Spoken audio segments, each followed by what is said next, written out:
pour tous ceux qui pensent qu'on est trop confiant sur le plateau du talk, il y a une avance, il y a un matelas, c'est vrai, on en a parlé.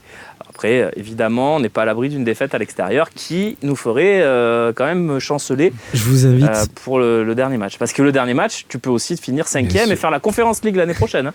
Non mais... Oui, mais au moins tu commences dès le début, il n'y a pas de... Oui.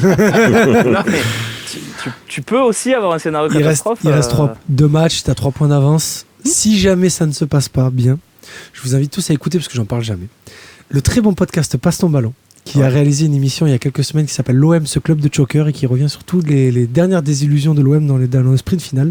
Et celle-ci, si l'OM ne finit pas sur le podium, pourrait se classer très très haut. Très bien. Très bien. C'est la catastrophe là. Moi je le vis mal. Il m'a pété mon introduction. Moi, je voulais parler mercato. Bon, on n'était plus sur le. Je fais ma promo. Je vois ça, Idriss. C'est pas grave. Il n'y a pas de souci. Mohamed Ali Chaud. Alors, bon, dit comme ça, c'est plutôt pas mal. Hein. C'est un joueur de Ligue 1, international espoir. 19 ans. 18 ans. 1m82. Sauf que son club en réclame 15 à 12 millions d'euros. Avec un pourcentage à la revente. Parce que c'est qui est intéressant dans ce cas-là, prendre un jeune, c'est pour le revendre plus cher. On voit la politique qui est mise en place. 51 matchs de Ligue 1, il est attaquant, 4 buts. Ça vaut 15 millions d'euros, ça ? Oui. À aucun moment. On va en débattre. Thierry. Le problème, c'est que maintenant, c'est compliqué de... Après, je précise juste profil qui peut jouer un peu sur tout le front de l'attaque. Un peu Bamba Dieng. Profil plutôt rapide, plus technique que Bamba Dieng, des qualités de vitesse. Thierry. Mais que 4 buts, donc moins finisseur aussi. Ouais, non, après c'est jeune aussi. Il faut 15 millions minimum. Le problème, c'est ça maintenant par rapport au transfert, le prix des joueurs. On n'arrive plus à savoir réellement le prix réel d'un joueur, puisque dès que c'est un jeune qui est international espoir ou de suite c'est 15-20 millions. Et le problème, c'est que si tu les mets pas, le joueur il va les signer ailleurs, et s'il explose, tu as des regrets. Ouais, donc pour toi, tu prends. Bah oui. Idriss, je disais oui aussi. Après, j'écouterai Robin et je veux finir par Karim, qui a l'air de réfléchir sur sa réponse. Je suis très mesuré quand on parle des jeunes, parce que tu sais que c'est mon domaine préféré. Là, on a affaire à un phénomène. Ah oui, carrément. Donc quand on met... Phénomène. Ah ouais, parce que là, tu joues... Un phénomène, c'est Mbappé, c'est pas un mec qui met 4 buts. Ça, c'est un crack. Et le problème, c'est que Mbappé a déréglé pas mal de choses dans la lecture du football de jeunes avec son collègue Erling Haaland. 18 ans pour une première saison. Pas dû dire Mbappé. Non, mais même 18 ans, 4 buts, une passe dans Ligue 1, rien que le fait qu'il ait joué autant de matchs cette saison, c'est monstrueux. Il a 18 ans.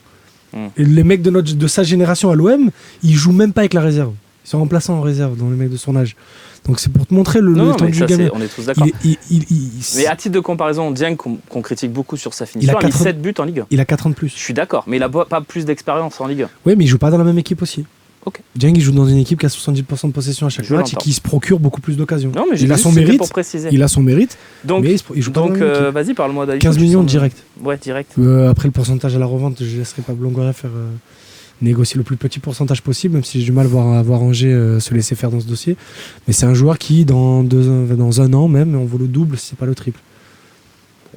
Si ce garçon-là il vaut 15 millions, que Ekitike il en vaut 45, non, lui, alors les gars, 45, c'est quoi ces délires? En plus, je l'aime bien ce garçon. Il est meilleur Ali Chaud qu'Ekitike. Oui. Non, mais ce garçon, je l'ai vu. Aujourd'hui, non, parce que pareil, Ekitike est un peu plus âgé. Il a eu une très bonne période contre Lyon. Alors, on a tous adoré ce 3-0 où il met la misère à Lyon. Il joue dans un jeu justement de transition où moi je suis pas d'accord. Il a beaucoup d'occasions et c'est là où justement je suis pas d'accord avec toi. Il a beaucoup d'occasions parce que c'est une équipe qui joue très bas. Lui, il part en vitesse et il a souvent des occasions et il est souvent déjà maladroit. Il est très technique, mais en fait, c'est le Ousmane Dembélé du pauvre. Voilà, c'est un garçon qui peut être très fort, mais 15 millions, 50 matchs, 4 buts, des stats vraiment pas ouf, et même sur les derniers matchs. Après, dans un Angers qui est en vacances depuis janvier. Il a mis 2 buts sur les 2 derniers matchs d'Angers. Ouais. Et les buts d'avant, c'était en première partie de saison. C'est un bon garçon dans le sens où il est bon, mais ça vaut pas 15 millions. Surtout, il a eu beaucoup de problèmes de comportement, beaucoup de soucis par rapport au...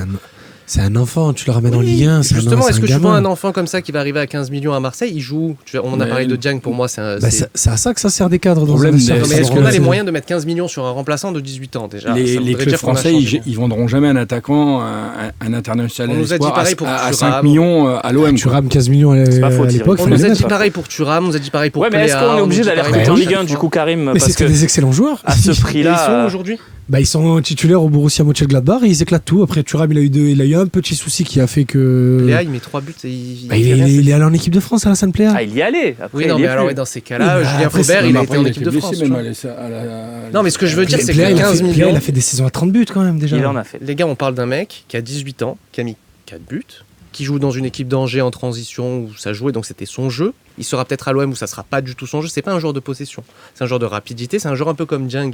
Beaucoup se plaignent que Dieng il est maladroit, Dieng il a du mal, mais il est encore plus maladroit les gars que Dieng. Alors certes, il a 4 ans de moins, il va améliorer sa finition. Il va s'améliorer. Je suis d'accord qu'il y a une marge de progression énorme, mais à Marseille, des jeunes qui ont une marge de progression énorme, est-ce qu'on les a laissés jouer suffisamment longtemps ? Regarde Conrad de la Fuente. C'est la première chose. Luis Enrique. Conrad de la Fuente, il n'avait pas 50 matchs de Ligue 1 lui. Non, je suis d'accord, mais ça compte Bah, aussi. Conrad, c'est sa première expérience professionnelle. Il a 50 matchs parce qu'il est à Angers. Le même garçon qui était dans le centre de formation, il n'aurait pas 50 matchs à l'OM. Mais je suis complètement d'accord avec toi. Et Conrad aurait eu 50 matchs à Angers. Bien sûr que oui. Et si on avait vu ce qu'on a vu de Conrad en août, si on l'avait vu sur toute la saison, je t'aurais dit 15 millions direct. Karim, la voix de la sagesse. Moi, je pense qu'en fait, le problème, il faut le diviser en deux. Est-ce que Mohamed Ali Chaud, il serait bien pour l'OM ? Oui. Maintenant, est-ce que le transfert qui serait proposé est bon ? Non. C'est-à-dire qu'aujourd'hui, 15 millions d'euros, effectivement, qu'il y a tout qui est déréglé en ce qui concerne les transferts, mais 15 millions d'euros, ça peut paraître beaucoup par rapport à un club qui essaie de se reconstruire et qui n'a pas les largesses financières que l'on souhaite avoir, parce qu'il va falloir faire des choix. C'est plus 12 pour l'instant, on parle de... Voilà, même 12, ça peut paraître beaucoup, parce qu'aujourd'hui, on met le projet, en avant... Tu as ça à Wolverhampton pour 40 millions, toi. Non, mais on parle de... Ah non, mais alors si tu me dis ça, Idriss, ok, il n'y a pas de débat. Non, On prend à 12-13. Après, si on regarde, par exemple, Pablo Longoria dans sa manière comment on nous a dit que Pablo Longoria, est-ce que Pablo Longoria n'est pas capable de trouver un joueur de ce type-là pour beaucoup moins cher ? Parce qu'aujourd'hui, Bamba Dieng, certes, effectivement, qu'il a 4 ans de plus, mais c'est quand même un grand espoir. On l'a payé combien ? Moi, je serais plus pour... Près de 400 000 euros à l'époque. Moi, je suis plus dans cette philosophie-là. Et aujourd'hui, je pense qu'on est capable de trouver de très bons joueurs pour des prix très, très, très bas. Il va falloir avoir une bonne... Aujourd'hui, à l'OM, 12 millions, pour moi, ça doit être un joueur confirmé. Il doit être confirmé. Mohamed Ali Chaud est fait pour l'OM, mais pas à ce tarif-là. Après, je reste avec toi, Karim. La stratégie est différente. C'est-à-dire que Bamba Dieng, il part de 400 000. Tu espères l'en vendre 20, 25. Le projet, c'est ça. Chaud, tu l'achètes 15. Tu espères le vendre 60. C'est ça le projet. C'est pour ça que donc, Ali Chaud... est-ce qu'il ne faut pas aller aussi sur des projets comme ça ? Parce est-ce qu'on n'en a pas marre que ça soit toujours Lyon qui vende ses joueurs 60 millions ? C'est parce que justement... PP, 80 millions, enfin... PP qui avance plus d'ailleurs. Hein. On n'est pas encore prêt. Moi, je pense que c'est quelque chose que l'on doit faire, mais pas encore à cette saison. Pablo Longoria a été capable de le faire. Pourquoi nous, on n'est pas prêt ? Parce qu'on avait des casseroles, on avait des trucs. Là, moi, je pense que Pablo Longoria pourra le faire si on le laisse travailler convenablement d'ici 1 à 2 saisons. Ça peut paraître long, Marseille c'est l'instantanéité, mais c'est comme ça qu'on va y arriver. Moi j'ai eu l'occasion de le vivre de l'intérieur avec un papa qui avait ce poste-là, et je l'ai vu, il n'était pas pressé, c'est le genre de choses. Moi j'ai toujours pas compris pourquoi il a acheté Bakikone, mais ça c'est autre chose. Oh, moi j'étais fan. Après j'avais 13 ans. Donc on l'a acheté très cher. J'aimais bien aussi. Et on l'a vendu 0. On partait d'un moment donné où on avait des joueurs qui avaient un potentiel sur lequel on faisait aucun argent, aucune plus-value. Aujourd'hui, 12 millions, c'est pour un club qui est plus haut financièrement que l'OM. L'OM pourra se le permettre lorsqu'on aura une assise financière propre, correcte, et que tout soit réglé. Et il va falloir aussi se faire respecter, c'est-à-dire gagner en confiance, que Pablo Longoria soit mis en avant sur... Si demain on te dit on vend Bamba Dieng 15 millions et on a Ali Chaud en direct, c'est-à-dire en gros on fait l'échange comme si c'était en gros c'est Angers qui nous le donne et nous on donne Bamba. Non mais c'est même pas, tu le vends en Angleterre pour le même prix que tu achètes Ali Chaud. Est-ce que vous faites ce transfert-là ? Moi personnellement non. Non, moi non plus. Voilà. C'est une question. Puisque ça va être la concurrence immédiate au final. Il va pas prendre la place de Milik, il va pas prendre la place de Bakambu, il prendra la place de Dieng. Donc si tu as Dieng plus lui, plus Enrique, plus Conrad, plus je sais pas. La moitié des joueurs que tu as cités, ils seront plus là déjà. Conrad, ça sera un prêt. Conrad, je pense qu'ils vont peut-être. À 15 millions, tu le vendras pas. Milik au 1er juillet, il appelle tout le monde. Ça tu vas le vendre. J'espère. On va voir. Est-ce que l'échange vous le faites ? Moi je le fais pas l'échange. Après c'est pas parce que moi je le fais pas que voilà. Bon, on verra bien. Est-ce qu'on est chaud sur chaud ? On verra bien. Je me demandais quand est-ce Non, regarde, elle était prévue, elle est écrite même sur les. Ok, d'accord. On passe aux questions-réponses. Donc ce matin 10h,